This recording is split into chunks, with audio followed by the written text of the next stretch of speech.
नमस्कार, मैं हूं नवेद और आप देख रहे हैं एनएमएफ न्यूज। लेफ्ट पार्टियों को धूल चटाने वाली ममता बनर्जी राइट में आकर ढेर होती दिखाई दे रही है। कभी कांग्रेस की बंगाल का सबसे बड़ा चेहरा ममता बंगाल में क्या वजूद रखती है, पिछले 25 साल में पूरा देश देख चुका है। इन 25 सालों में दीदी की टीएमसी 3 बार लगातार बहुमत से सरकार बनाकर अपने सबसे बड़े विरोधी लेफ्ट को बंगाल से पूरी तरह खत्म कर चुकी है। और उन्होंने न सिर्फ लेफ्ट पार्टियों का बंगाल से सफाया किया, बल्कि लेफ्ट विचारधारा को भी खत्म कर दिया।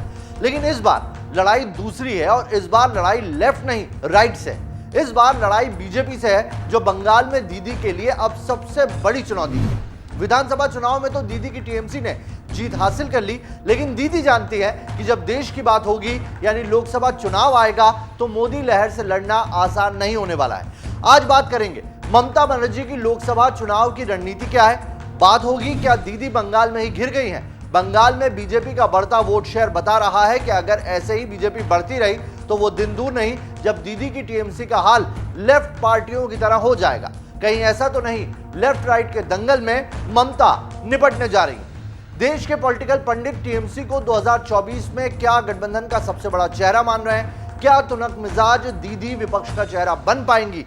क्या अकेले चुनाव लड़कर टीएमसी मोदी को हरा पाएंगी। ये सारे समीकरण हैं जिन पर हम डालेंगे बारी बारी से नजर।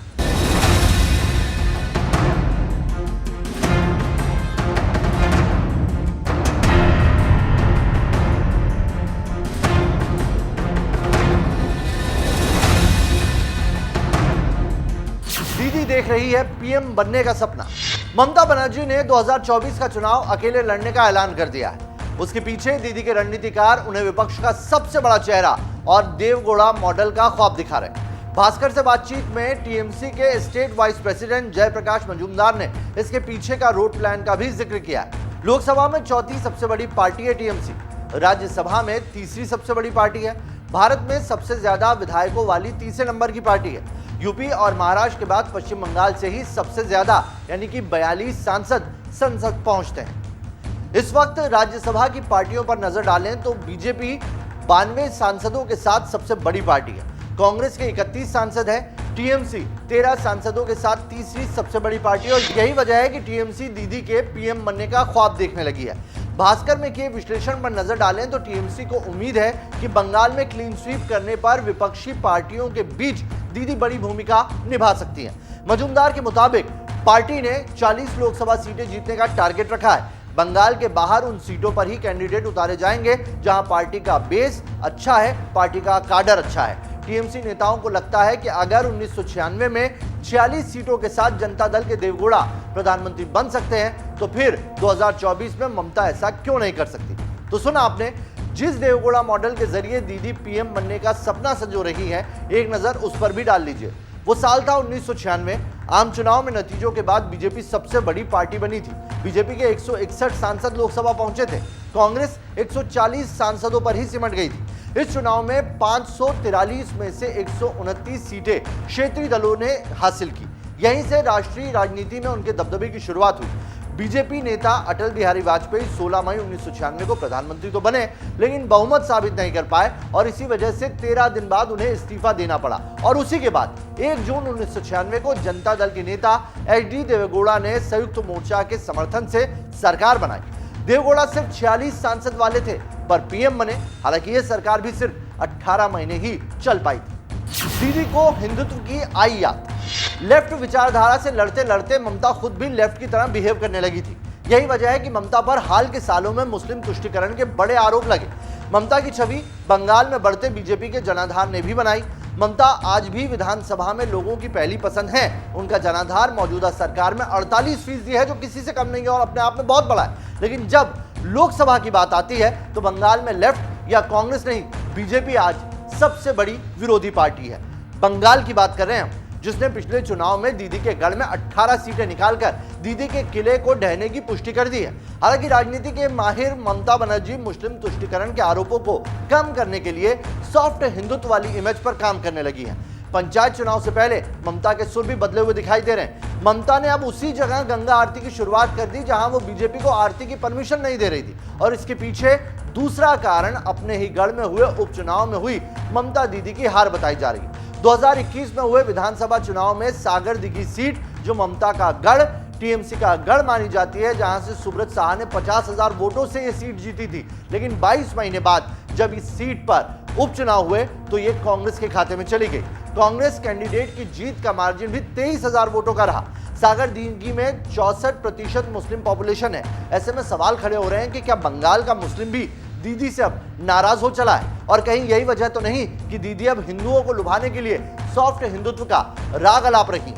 दीदी का नया विक्टिम कार्ड। ममता बनर्जी जानती हैं कि राजनीति में पासा कभी भी पलट सकता है, और इसीलिए वो एक तरफ सॉफ्ट हिंदुत्व का कार्ड खेल रही हैं और दूसरी तरफ केंद्र की मोदी सरकार पर एजेंसियों के गलत इस्तेमाल का आरोप लगाकर विक्टिम कार्ड खेल रही हैं। बंगाल में बीजेपी और टीएमसी के बीच जंग जारी है और इन दिनों टीएमसी के कई नेता भ्रष्टाचार की कार्रवाई झेल रहे हैं, जिसको लेकर ममता बनर्जी की पार्टी टीएमसी विधानसभा में सोमवार को सीबीआई और ईडी के खिलाफ प्रस्ताव ले आई। टीएमसी नेता तपस रॉय ने प्रस्ताव रखते हुए केंद्र पर आरोप लगाया कि टीएमसी के नेताओं को केंद्रीय जांच एजेंसियों का डर दिखाकर बीजेपी ज्वाइन कराई जा रही है और उनका सीधा इशारा शुभेंदु अधिकारी पर था।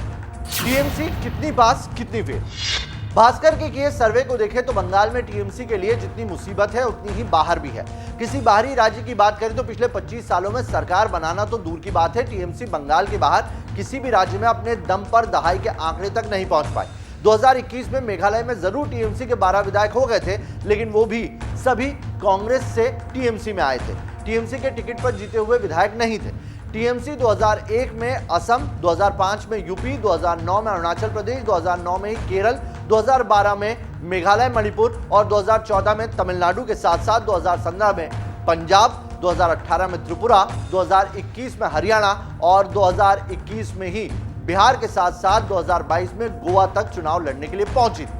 कहीं चुनाव लड़ा तो कहीं पार्टी ने एक्टिविटी शुरू की, लेकिन इनमें से किसी भी राज्य में पार्टी सरकार नहीं बना सकी। मेघालय के थोड़े से वक्त को छोड़ दिया जाए तो कहीं भी मुख्य विपक्षी पार्टी भी टीएमसी नहीं बन पाई। सिर्फ बंगाल में ही ममता लगातार 3 बार जीती। क्यों बदली रणनीति? बांग्ला भाषी और मुस्लिम वोट दोनों ही कार्ड भविष्य में काम नहीं करेंगे, इसका आभास दीदी को हो चला है। पश्चिम बंगाल की बात करें तो यहाँ की 27% मुस्लिम आबादी अब तक ममता बनर्जी को एक तरफा जिताती आई, लेकिन लोकसभा चुनाव के पहले ममता को मिल रहे संकेत ठीक नहीं लगते हैं। वजह भी जान लीजिए। पश्चिम बंगाल में बड़े लेवल पर करप्शन के मामले सामने आए हैं। टीचर्स रिक्रूटमेंट में हजारों टीचर्स ऐसे हैं जो इस वक्त सड़क पर धरना प्रदर्शन कर रहे हैं। हाईकोर्ट ने भी करप्शन की बात मानी है और माना है कि इसमें घालमेल हुआ है। बीरभूम में हुई हिंसा में माइनॉरिटी कम्युनिटी के लोग ही मारे गए। ऐसे में ममता के लिए इस वक्त बंगाल बचाना भी बड़ी चुनौती हो गया। वहीं ममता बनर्जी की त्रिपुरा में पुरजोर ताकत लगाने के पीछे जो बड़ी वजह थी वो ये थी कि त्रिपुरा राज्य में 60% लोग बांग्ला भाषा बोलते हैं। मेघालय और गोवा में भी पार्टी इसीलिए गई थी, उसे लगा था कि ये छोटे राज्य और यहाँ का जो कल्चर है बंगाल से मिलता जुलता है, ऐसे में टीएमसी को यहाँ कामयाबी मिल जाएगी। लेकिन तीनों ही राज्यों के नतीजों ने टीएमसी को निराश किया है। अब टीएमसी ने लोकसभा में 40 सीटें जीतने का टारगेट रखा है। इस नई स्ट्रेटेजी से काम करना भी शुरू कर दिया है। सॉफ्ट हिंदुत्व के दम पर ममता क्या पीएम बन पाएंगी, ये बड़ा सवाल है। सवाल तो ये भी है कि आज चुनाव से पहले उनकी रणनीति उनका डूबता जहाज बचा पाएगी। सवाल ये भी है कि बंगाल में जो टीएमसी आज खत्म हो रही है वो देश में बीजेपी या फिर प्रधानमंत्री नरेंद्र मोदी के सामने खड़ी भी रह पाएगी। आपको ये स्टोरी कैसी लगी हमें कमेंट करके जरूर बताइए।